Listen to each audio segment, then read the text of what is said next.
All right. Uh,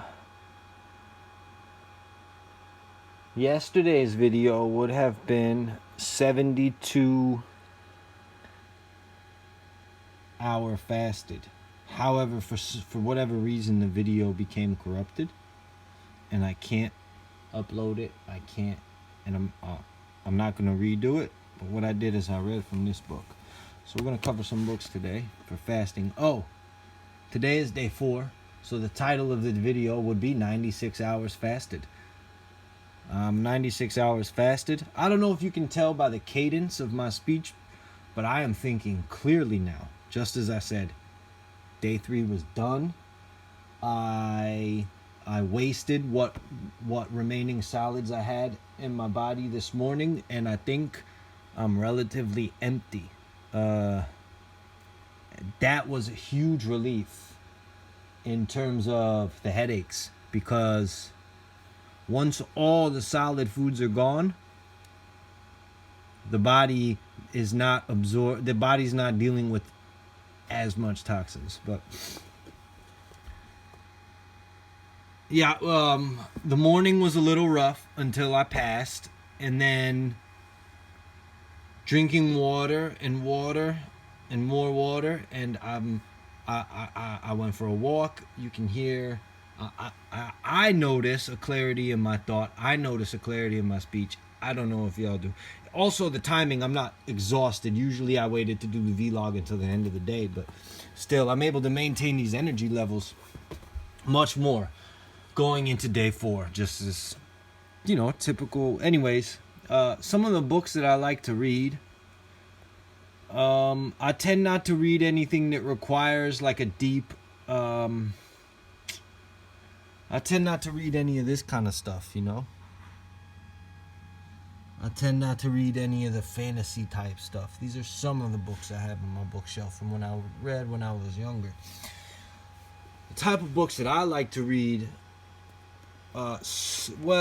sparingly. I have this Grapes of Wrath book. I just read a passage from it, and I'm going to end with the passage here. I'm also going to read a passage here for Victor Schauberger. The Water Wizard. Is that the book? No. I have The Water Wizard somewhere. I don't know where. Dr. Sebi. And so, when formulating ideas, seeking wisdom, just rereading some of these books, rereading some of these books is what helps get through. And these are another Arnold Ehret book. This is where, as far as writing it down and being able to quantify, being able to merge the spiritual and the scientific, because you have to understand that a lot of the science that was a lot of the science that we attribute here was during this time in the 1900s, and a lot of it has gotten buried and forgotten. And it's very important that we go back and we find these teachings that go back to the 1900s, and furthermore go back to what was destroyed and all the subsequent empires, like the Middle Eastern empires all over Africa, India, China. But this, for the most part, as far as I can tell, this is where it all began. Arnold Ehret. And Sebi is on record for reading Ehret. And one of the people who lived during his time is Victor Schauberger. I had trouble doing this. Yes. Now, it looks like I don't read my books, but I do. I just read them very carefully. I don't know how. I'm going to show you this. I don't know what is right side up and upside right. Typically, the way I read a book, I don't open my books all the way. And I lost my page, didn't I?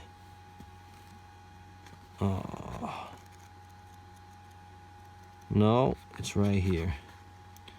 So I like to care for my books.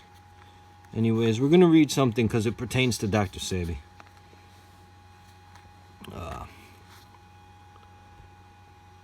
Here we go. Maybe upside down. Victor Schauberger tells the story of a mystery at the monastery of Arles-Sutek in the eastern Pyrenees. In a shady corner of a courtyard of this abbey against the north-facing wall there is a large marble sarcophagus. The sarcophagus never feels the sun's direct rays, is sealed from the air, and has a copper pipe protruding from it.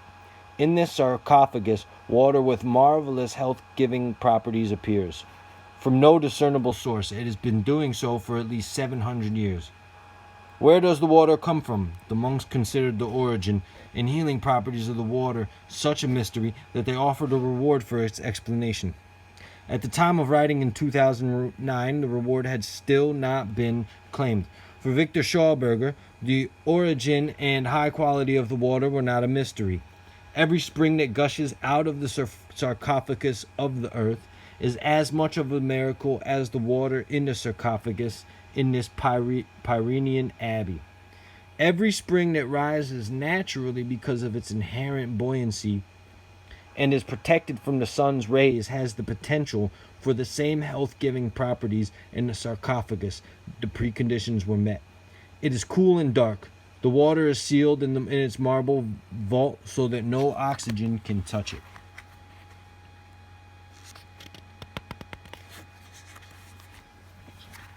So that no oxygen can reach it. And the copper pipe is the final component, assisting the flow of life-enhancing energy in the mature water as it issues out from the earth.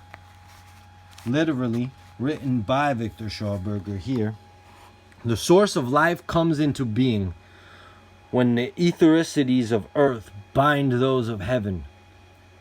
For this, the maternal forces and energies must be more powerful than the incident fertilizing substances.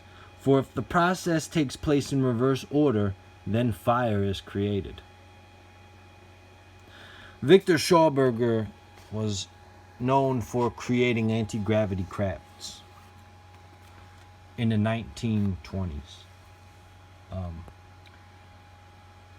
Basically what Schauberger is saying is that the water that you drink, the water that is in a lake, is not water. It is, it is not living water. It is dead water, and he speaks about life energies. And for some reason, Victor Schauberger finds copper to be one of the most intriguing materials on planet Earth. That's something I and we will explore later. Oh, she came to say hi. Hello. Hello. Sit down.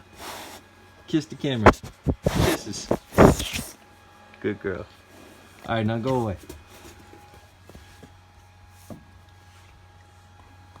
Because Dr. Sebi is so famous for healing so many patients' ailments. And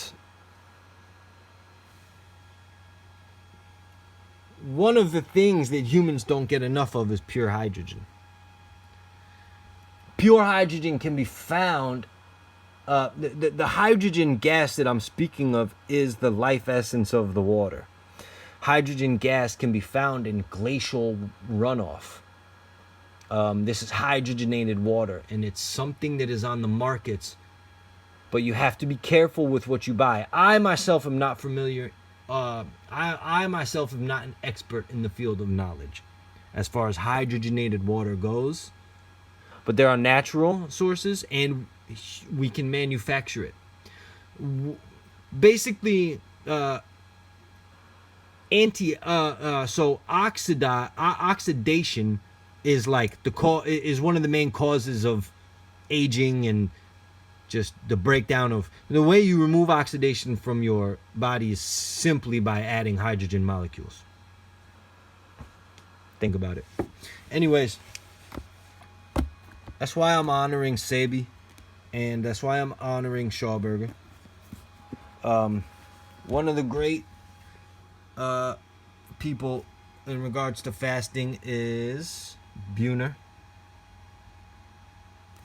And this book was the book that I read. I just laid in bed and I read this. I read the entirety of the book slowly as I could, and this is when I set my record fast, and it was as if that this person was alongside my fast coaching me the entire time.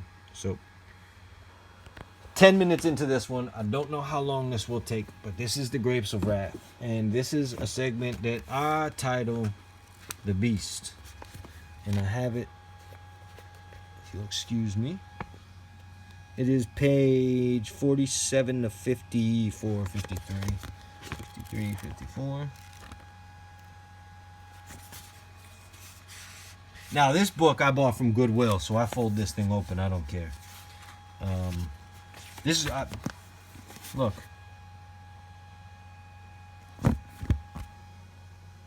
Right? There's another Goodwill.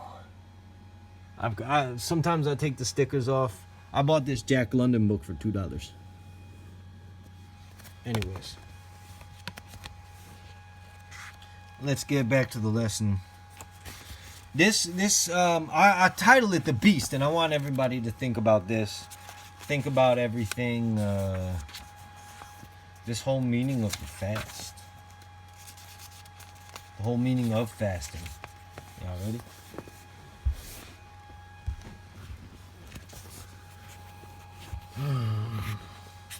The tractors came over the roads and into the fields. Great crawlers moving like insects, having the incredible strength of insects. They crawled over the ground, laying the track and rolling on it and picking it up. Diesel tractors puttering while they stood idle. They thundered when they moved and then settled down to a droning roar. Snub-nosed monsters raising the dust and sticking their snouts into it. Straight down into the country, across the country, through the fences, through dooryards, in and out of gullies, in straight lines. They did not run on the ground, but on their own roadbeds. They ignored hills and gulches, watercourses, fences, houses. The man sitting in the iron seat did not look like a man, gloved, goggled, rubber dust mask over nose and mouth. He was a part of the monster, a robot in the seat. The thunder of the cylinder sounded through the country, became one with the air and the earth, so that the earth and the air muttered in sympathetic vibration. The driver could not control it. Straight across the country it went, cutting through a dozen farms and straight back. A twitch at the controls could swerve the cat, but the driver's hands could not twitch, because the monster that built the tractor, the monster that sent the tractor out, had somehow got into the driver's hands. In his brain and muscle had goggled him and muzzled him, goggled his mind, muzzled his speech, goggled his perception, muzzled his protest. He could not see the land as it was. He could not smell the land as it smelled. His feet did not stamp the clods or feel the warmth over the power of the earth. He sat in an iron seat and stepped on iron pedals. He could not cheer or beat or curse or encourage the extension of his power.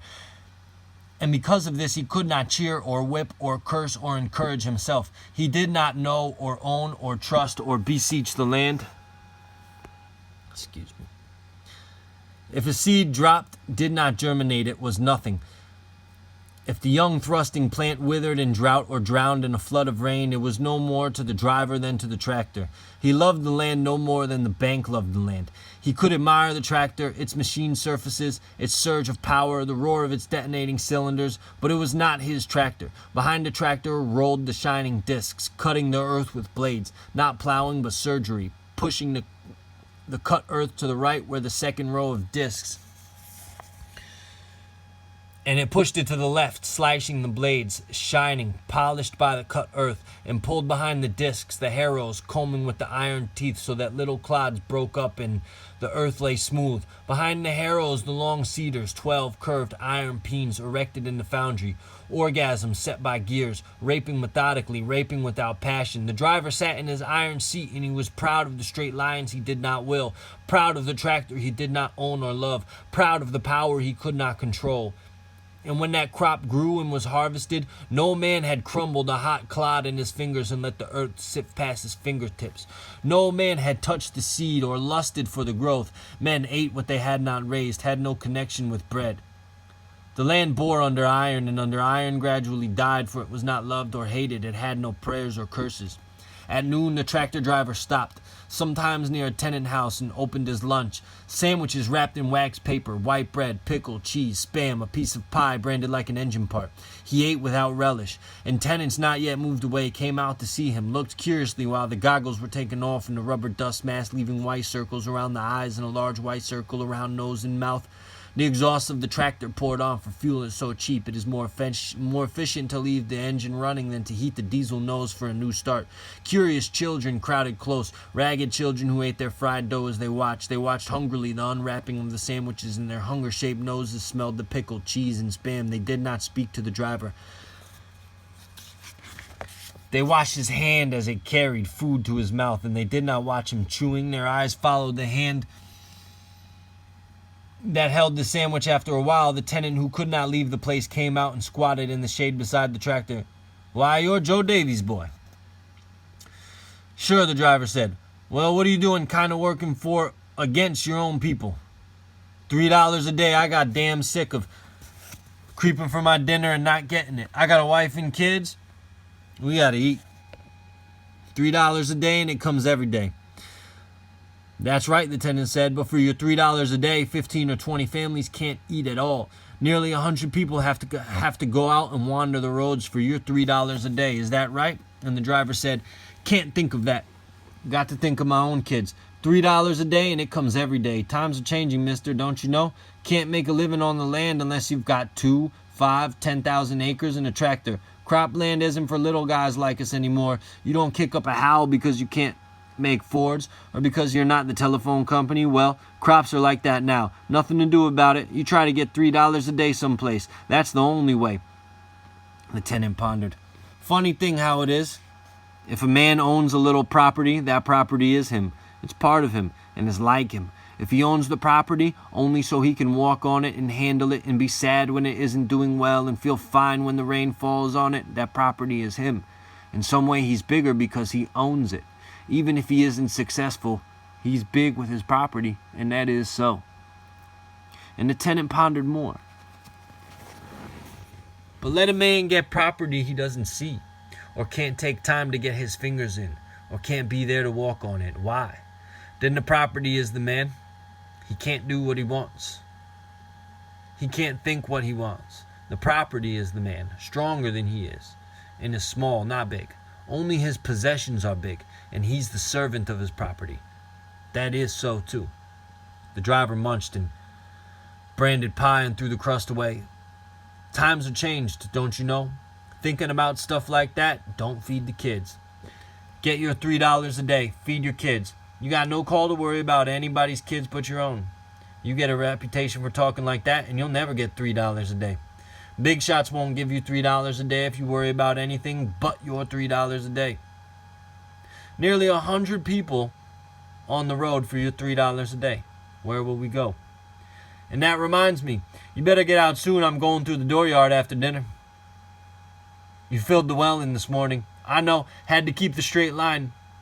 But I'm going through the dooryard after dinner. Got to keep the line straight. And, well, you know, Joe Davis, my old man, so I'll tell you this. I got orders wherever there's a family not moved out. If I have an incident, you know, get too close and cave the house in a little, well, I might get a couple $100, and that's my youngest kid. Never had no shoes yet. I built it with my hands. Straightened out nails, put the sheathing on. Rafters are wired to the stringers with baling wire. It's mine. I built it. You bump it down, I'll be in the window with a rifle. You even come too close and I'll pot you like a rabbit. It's not me. There's nothing I can do. I'll lose my job if I don't do it. And look, suppose you kill me. They'll just hang you. But long before you're hung, there'll be another guy on the tractor and he'll bump the house down. You're not killing the right guy." "That's so," said the tenant. "Who gave you orders? I'll go after him." "He's the one to kill." "You're wrong. He got his orders from the bank. The bank told him, clear those people out or it's your job." "Well, there's a president of the bank. There's a board of directors. I'll fill up the magazine of the rifle and go into the bank." The driver said, "Fellow was telling me in the bank got orders from the east. The orders were, make the land show profit or we'll close you up. But where does it stop? Who can we shoot? I don't aim to starve to death before I kill the man that's starving me. I don't know. Maybe there's nobody to shoot. Maybe the thing isn't meant at all. Maybe, like you said, the property's doing it. Anyway, I told you my orders. I got to figure, the tenant said. We all got to figure. There's some way to stop this. It's not like lightning or earthquakes. We've got a bad thing made by men. And by God, that's something we can change. The tenant sat in his doorway and the driver thundered. His engines started off, tracks falling and curving, harrows combing in the phalli of the cedar, slipping into the ground. Across the dooryard, the tractor cut, and hard, foot-beaten was seeded field, and the tractor cut through again, and uncut space was 10 feet wide, and back he came. The iron guard bit into the house corner, crumbled the wall, and wrenched the little house from its foundation so that it fell sideways, crushed like a bug, and the driver was goggled. And a rubber mask covered his nose and mouth. The tractor cut a straight line on, and the air ground vibrated with his thunder. The tenant man started after it, his rifle in his hand. His wife was beside him, the quiet children behind, and all of them stared after the tractor. And for me, that is the beast. Because if you think about it, or if you don't know, Geronimo, who is heralded by many as the last free human being on planet Earth, his skull is kept captive as a trophy in the basement of the Skull and Bones Fraternal Society. So, it's the beast. Who do we shoot?